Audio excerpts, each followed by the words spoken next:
بسم الله الرحمن الرحیم.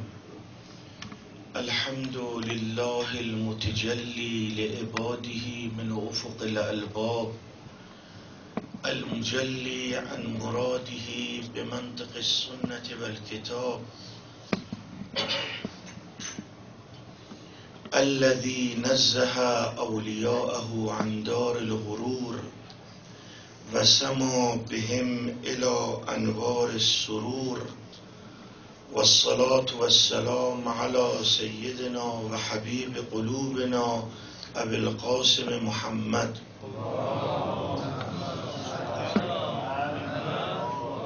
وعلى اهل بيته الطيبين الطاهرين. الا ترون الى الحق لا يعمل به وإلى الباطل لا يتناهى عنه ليرغب المؤمن إلى لقاء ربه. بعد از رحلت رسول اکرم، جریان سقیفه که رخ داد، کاری کردند که امیرالمؤمنین روحی له الفدا رو از آن مرتبه‌ای که رسول اکرم بارها و بارها فرمود بعد از من خلیفه شما امیرالمؤمنین است، از اون منصب او رو پایین کشیدن با نقشه‌ای که طرح کردند و ادعای اجماع کردند، در صورتی که در همون سقیفه اختلاف رخ داد و از هم متفرق شدن. اما آنقدر برای مردم تنگ گرفتن، برای مؤمنین، برای محبین امیرالمؤمنین، یا اونها رو از مالشون جدا کردن، یا اونها رو به قتل رسوندن، یا نسبت به زندگیشون به اونها فشار آوردن. افرادی که تجارت میکردند شرط تجارت رو بیعت با خلیفه اول گذاشتن، در حال نقشه خود رو عملی کردن.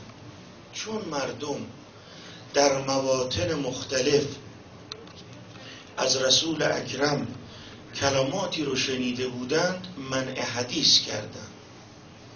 گفتن هر کسی از امروز حدیثی نقل کند، چون ممکن است با این بهانه که قرآن با حدیث مخلوط شود، کسی دیگر حق نقل حدیث رو ندارد. میخواستن مردم رو کاری کنن بین آنها که کلمات رسول الله فراموش بشه تا به اهداف خودشون برسن. سید الشهدا دوران حیاتشون وقایعی رخ داد که این وقایع جمع شد و خداوند متعال در مقطعی از زمان اراده کرد که سید الشهدا خارج شود. وقتی سید الشهدا رو برای بیعت فراخوندن، آمد کنار قبر پیامبر اکرم. بنا بر نقل بعضی از نقلها لحظه‌ای خوابشون برد. رسول اکرم فرمودن یا حسین ان الله شاء ان یراک قتیلا و یراهن سبایا. یا حسین، خدا اراده کرده است تو رو در حالی ببیند که در خون میغلطی و اهل بیت رو در حالی که اسیرند آنها رو ببیند. لذا وقتی خارج شد، هر پیشنهادی شد قبول نکردن. فرمودن خدا اراده کرده است و من میخوام اراده خدا رو محقق سازم. اولین چیزی که در زمان حیات خود امام حسین رخ داد و او رو مشاهده کرد، مسئله از بین بردن یاران راستین پیامبر و امیرالمؤمنین بود، مثل رشید، مثل عمرو بن حمق خزاعی، مثل حجر ابن عدی. همه اینها رو، چون اینها طرفدار رسول الله بودن، اون آیینی که به حق بیان کرده بود و امیرالمؤمنین رو معرفی کرد، اینا از این آیین و از این وصیت رسول خدا دفاع میکردند، اینها رو از بین بردن.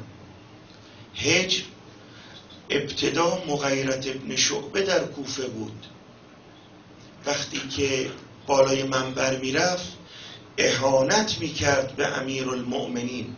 اینا 14 نفر بودن، پای منبر میشستن و سنگ پرتاب میکردن وقتی که ناسزا میگفت به امیرالمؤمنین.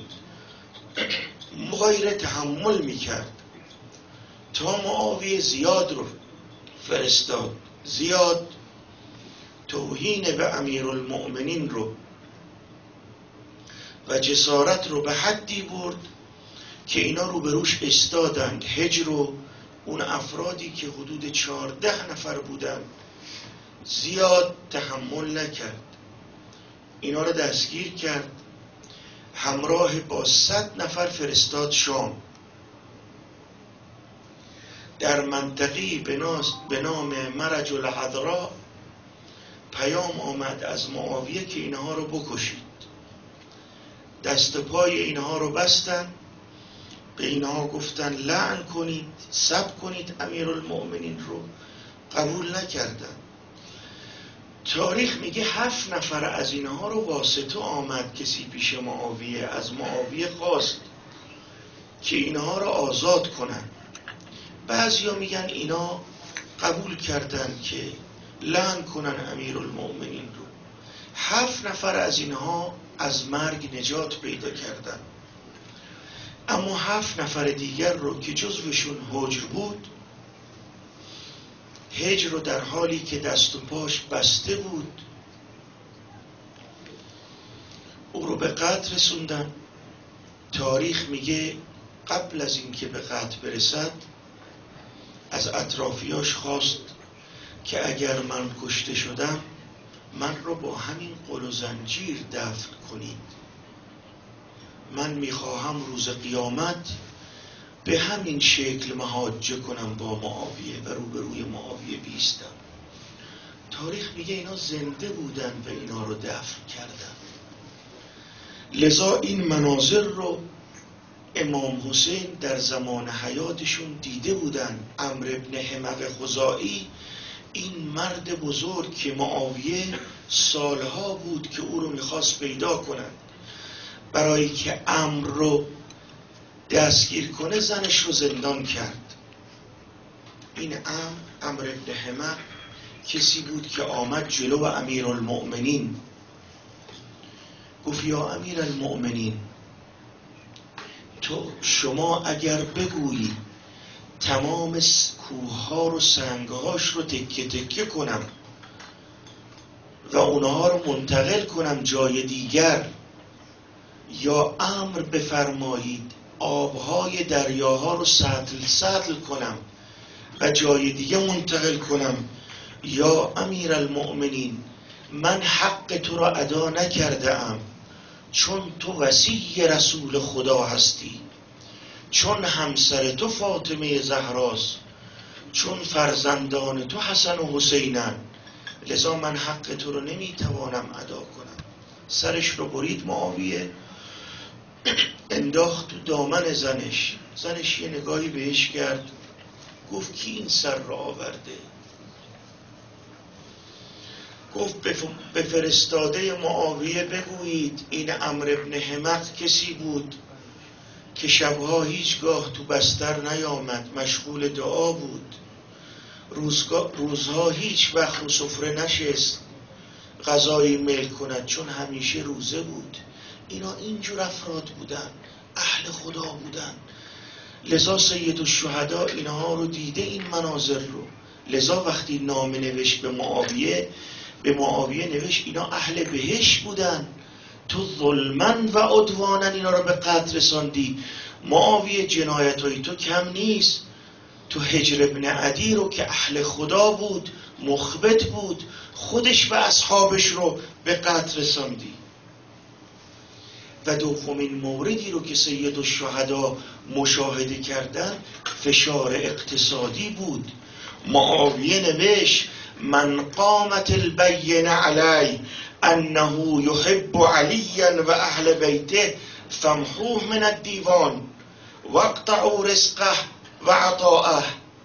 هر کسی رو که احساس میکنید امیرالمؤمنین علی ابن ابی طالب رو دوست دارد، اهل بیتش رو دوست دارد، خدمات رو ازش قطع کنید، جلو خدمات رو بگیرید، کسی به اونها خدمت نکند. امام باقر روحی له الفدا فرمود شیعه ها رو کشتن، زندگی رو برای اونها سخت کردن، دست و پایشون رو قطع کردن. اگر کسی ثابت میشد که امیرالمؤمنین و اهل بیت رو دوست دارد، او رو به زندان می بردن، خانش رو خراب می کردن، او رو به قتل می رساندن. بصر ابن ارتاد کسی بود که معاویه او رو فرستاد به مدینه، بعد فرستاد مکه، بعد فرستاد به یمن. آمد مدینه دنبال ابو ایوب انصاری بود، چون ابو ایوب انصاری والی مدینه بود از طرف امیرالمؤمنین. ابو ایوب انصاری فرار کرد، او رو نتونست پیدا کند، اما هر کس از شیعیان امیرالمؤمنین بود از بین برد. در مکه این کار رو کرد، رفت طرف یمن دنبال عبدالله ابن عباس، والی که امیرالمؤمنین برای یمن تعیین کرده بود. رفت یمن، رفت خانش، نبود خانه. 2 بچه داشت، نوجوان بودن. برای اینکه زهر چشم بگیرد از پدر، جلو چشم مادرشون سرهاشون را برید. اینا مناظری بود که امام حسین علیه السلام اینا رو دیده، اینا در زمان حیاتش رخ داده. کار رو به جایی بردند که شیعیان و محبین امیرالمؤمنین در فشار عجیبی قرار گرفتن. امر دیگه‌ای که امام حسین علیه السلام در زمان حیاتشون او رو مشاهده کردند، مسئله اختلاف طبقاتی بود. هر کسی که قریب به حاکم و سلطان بود، معیشش و زندگیش و رفاهش عالی بود. مروان ابن حکم وقتی از دنیا رفت 500,000 دینار سرمایش بوده. عمرو ابن عاص وقتی از دنیا رفت 325,000 دینار سرمایش بوده. تاریخ نقل می کند این غیر از زمین هاست، غیر از نخیلی که در اختیارش بوده، غیر از امکانات دیگری که در اختیارش بوده، این سرمایش بوده، چون اینا قریب به سلطان بودن. زید ابن ثابت از صحابه رسول الله بود، نزدیک رسول الله بود. وقتی قضیه خلع خلافت و ناحقی که از طرف اولی و دومی رخ داد، رفت کنار اونها، با اونها ساخت. تاریخ میگوید سرمایه زید ابن ثابت به قدری رسید که وقتی این طلاها رو میخواستن قسمت بکنن با تبر قسمت میکردن. کان عنده من الذهب والفضه ما یکسر بالفؤوس. بعد تاریخ میگه این طلاها غیر از اون زمین هاست، غیر از اون دارایی هاست، غیر از اون نخیل هاست، غیر از اون امکاناتی که در اختیارش بود. لذا سید الشهدا فرمود الا ترون الی الحق لا یعمل به. حق رو عمل بهش نمی کنن. این ناحقیست، این ظلم است که محبین اهل بیت، طرفداران امیرالمؤمنین، عاملین به فرمان پیامبر اکرم باید در فشار باشن، باید در ضیق باشن. اما کسایی که با حکومت ساختن، کسایی که دستشون به دست خون آلوده شده، اینا باید زندگی مرفهی داشته باشن، بهترین زندگی رو داشته باشن. و الی الباطل لا یتناهی عن، باطل تمام نمی شود، همش باطل دنبال باطل. شما ببینید اگر خلیفه مسلمین علنا شراب بنوشد، علنا انسان بکشد، علنا به لهو و لعب مشغول باشد، آیا امام معصوم میتواند تحمل کند؟ لذا فرمود لیرغب المؤمن فی لقاء ربه. آنقدر مشکل است، آنقدر ضیق است، آنقدر خلاف شرع است که من نمیتوانم تحمل کنم. از خدا میخواهم مرا به سوی خود فرا بخواند. لذا وقتی او رو گفت یا حسین ان الله شاء ان یراک قتیلا، تسلیم شد. گفت خدایا من تسلیمم، هر آنچه را بفرمایی من انجام میدهم. در مواطن مختلف امام حسین علیه السلام ظلم رو اعلام کرده است و بیان کرده است. کسانی که تفسیر میکنند به رأی خود جریان سید الشهدا را، اینا ظلم میکنند، چون سید الشهدا در مواطن مختلف اعلام کرده چرا خارج شدم. این وقایعی رو که خدمتتان عرض کردم، قتل بهترین افرادی که محب اهل بیت بودن امیرالمؤمنین بودن. تنگ گرفتن زندگی، در فشار قرار دادن محبین اهل بیت و امیرالمؤمنین، اختلاف طبقاتی که ایجاد کرده بودن.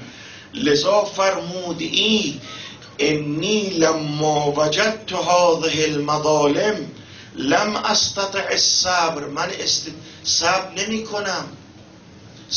نمی کنم که ظالم به ظلم خود ادامه دهد.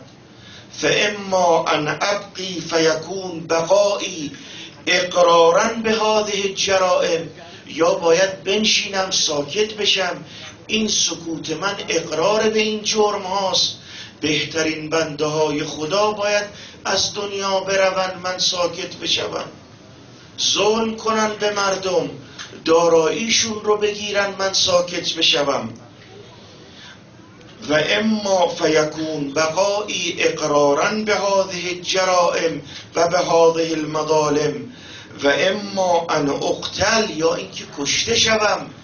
لیرغب المؤمن فی لقاء ربه الا و انی لا اری الموت الا سعاده و الحیات مع الظالمین الا برما.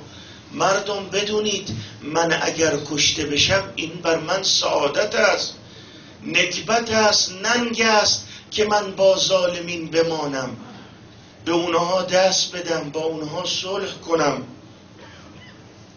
و هدف مهمی که سید الشهدا در کلمات خودشون به اون اشاره کردن، نجات دین بود، اصلاح جامعه بود. حسین جان، دین رو از بین برده اند. وقتی اون صحابی پیامبر رفت به شام، وقتی نماز میخوندن ازش سوال کردن تو که با پیامبر بودی، این نمازی که میخوانیم، این آیینی که اینجا برپا میشود همونه که رسول الله انجام میداده؟ گفت من چیزی از رسول الله نمیبینم اینجا، این نمازتونم نماز رسول الله نیست. همه چیز رو از بین بردن. اول آمد امام حسین معرفی کرد، گفت مردم، این کسی که خلیفه مسلمین شده، این کسی که ادعا می کند خلیفه مسلمین است، این شخصی است رجل شارب الخمر معلن بالفسق قاتل النفس المحترمه او المحرمه مثلی لا یبایع مثله.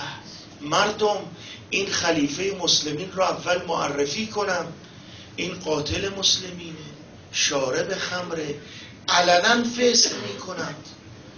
مثل من زاده رسول خدام، من کسی هستم که جبرائیل وحیش رو به جد من نازل کرد. پدر من منتخب از طرف خداست به عنوان خلیفه مسلمین. چگونه من با او بیعت کنم؟ بعد فرمود این عبدالله ابن حنظله فرزند همون حنظله است، غسیل الملائکه. معاویه به یزید سفارش کرده بود که افرادی که برجسته هستن هوای اینا رو داشته باش. لذا عبدالله ابن حنظله رو بعد از واقعه تف یزید دعوت کرد به شام. حنظله رفت، مدتی اونجا بودن با عده‌ای از وجهای مدینه. وقتی برگشتن عبدالله ابن حنظله شمشیرش آورد بیرون، گفت مردم من از امروز میخوام با یزید جنگ کنم. هر کسی میخواهد بیاید در کنار من که مقابل یزید بیستیم. اگر شما با من همراه نشوید من با این بچه هم جلو یزید می ایستم. بهش گفتن چرا؟ مگر چرا خداده است؟ گفت من 1 هفته مهمان یزید بودم. یزید مشغول بازی با میمون بود، شراب میخورد، مشغول لهو و لعب بود، کثافت کاری داشت. 1 بار هم ندیدم نماز بخواند. مردم چجور راضی میشید شما این خلیفه مسلمین باشه و باهاش بیعت کنید؟ سید الشهدا فرمود علی الاسلام السلام، یعنی مردم بدونید اگر یزید بخواد سلطان و خلیفه باشد اسم اسلام رو بذارید کنار. ادبلیت الامه براع مثل یزید. اگر امت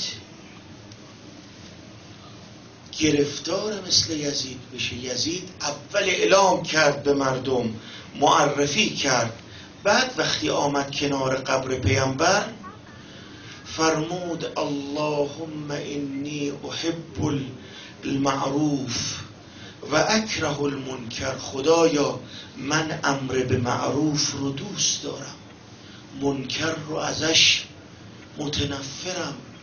انی لم اخرج عشرا ولا بترا ولا مفسدا ولا ظالما بل خرجت لطلب الاصلاح فی امت جدی رسول. من برای اصلاح خارج میشم چون دینو از بین بردن و اصلاح رو خدا اراده کرده است که من با خونم بغلطم، در خونم غلطان باشم. که انی به اوصالی تقطعها عسلان الفلوات بین نواویس و کربلا. مردم مثل آن است که میبینم گرگه های بیابان بدن مرا تکه تکه میکنند. همینطور که داشت میامد به کربلا یه لحظه روی اسب خوابش بود، بلند شد، فرمودن انا لله انا لله و انا الیه راجعون. گفت پدرم چه شد؟ گفت الان منادی دیدم ندا میدهد هم یسیرون و المنایا تسری الیهم. اینا دارن میرن، مرگم پشت سرشون. علی اکبر پرسید اولسنا علی حق، ما حق نیستیم؟ فرمود بلا. جواب علی اکبر رو ببینید، اذن لا نبالی بالموت، ما از مرگ هراس نداریم. 3 روز است آب رو بستن، صدای العطش کودکان از خیمه ها بلنده. مقطع رو که می دیدم نوشته بود نه تنها بچه ها صدای العطششون بلند بود، صدای زنها هم بلند بود. چرا که زنها هم بچه هاشون رو می دیدن چگونه ناله می کنن. تعبیر قاتل اینه یتلظا عطشا، یعنی آنقدر تشنگی غلبه کرده بود که این دهان بچه ها باز و بسته می شد، توانایی کلام نداشتند. آمد جلو برادر، گفت برادرم من دیگه طاقت ندارم، مگر ناله بچه ها رو نمی بینی؟ مگر ناله زن ها رو نمی بینی؟ گفت برادرم انت صاحب لوایی، تو صاحب پرچمم هست. یه نگاهی بهش کرد، گفت برادرم قبل از این که به میدان بروی آب طلب کن. آب طلب کرد، خیلی درشتی کردن، توهین کردن، گفتن آب رو نمی نوشیم تا تشنه از دنیا بروی. آمد گفت برادر فایده ندارد، مشت رو برداشت، وارد شریعه فرات شد، خوشحال است آب برای کودکان میبرد، دست رو زیر آب برد کمی بنوشد، اما تعبیر درست نیست. به نظر من آب رو آورد بالا، خنکی آب رو احساس کنه، چشماش آب رو ببینه، بگه برادرم من آب نمی نوشم چون تو تشنه ای، بچه ها تشنه. مش رو برداشت، خیلی امیدوار بود، اما نانجیبی پشت درختی کمین کرد، دست راستش رو قطع کرد، نانجیب دیگری دست چپ رو قطع کرد. ناگهان عمودی بر سر